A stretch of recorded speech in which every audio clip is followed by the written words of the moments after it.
Many months later. We finally have our new sniper rifle. It's finally here, the Rytec AMR, and it's quite an interesting sniper rifle. I cannot deny it. It's very unique. And in this video, we're going to be breaking it down, giving you guys the stats on it, telling you what you really need to use on it to be successful and to be good with quick scoping with it. So without further ado, let's just get right into the video. I want to start off by talking about the bullet velocity, the Rytec. It's completely different from all other sniper rifles in this game. That it's very poor. The bullet velocity is very bad.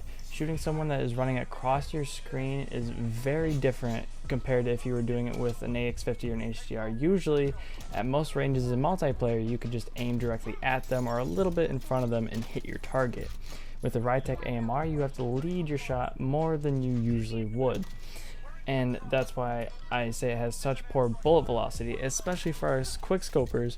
When we put on the shorter barrel for faster ADS time, we're losing even more bullet velocity. So it's killing our bullet velocity by that much more.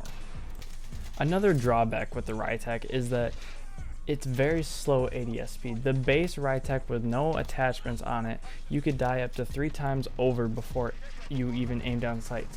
Most guns in this game will kill you 3 times over before you can ADS with the base Rytec. That is extremely slow. Luckily, we're given multiple ADS attachments to help us with this aim down sight speed.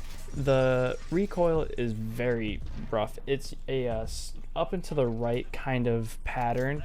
And the only reason it goes up and to the right is there is no recentering after you shoot. So when you shoot, it just keeps going up. So you manually have to reset your aim or hold your breath, kind of like in the old Call of Duties when we quick scoped when you sniped while holding your breath.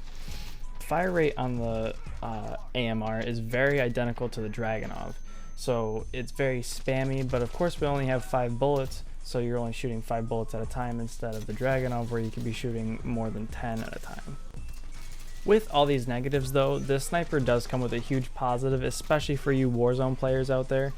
I highly recommend equipping the explosive rounds if you go into Warzone. Not exactly for sniping people, but more taking out vehicles. It is extremely effective against the vehicles in Warzone.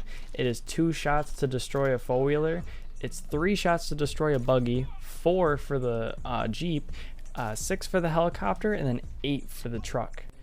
Now I just want to talk about if the Rytec AMR is worth it. And in my opinion, it is worth it.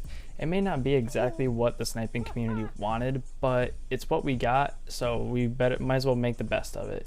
Personally, I would have loved to seen a bolt action rifle like the Intervention or the AMR, I believe, from Modern Warfare 3, something along the lines of that.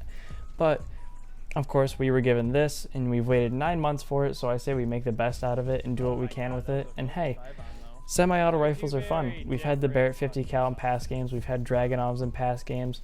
You know, we can make this work, and I think that we can see some really great clips out of it, and I'm excited to see what the community has going forward. Alright, so the swap class we're using is the Kar 98 and the Rytec AMR, obviously.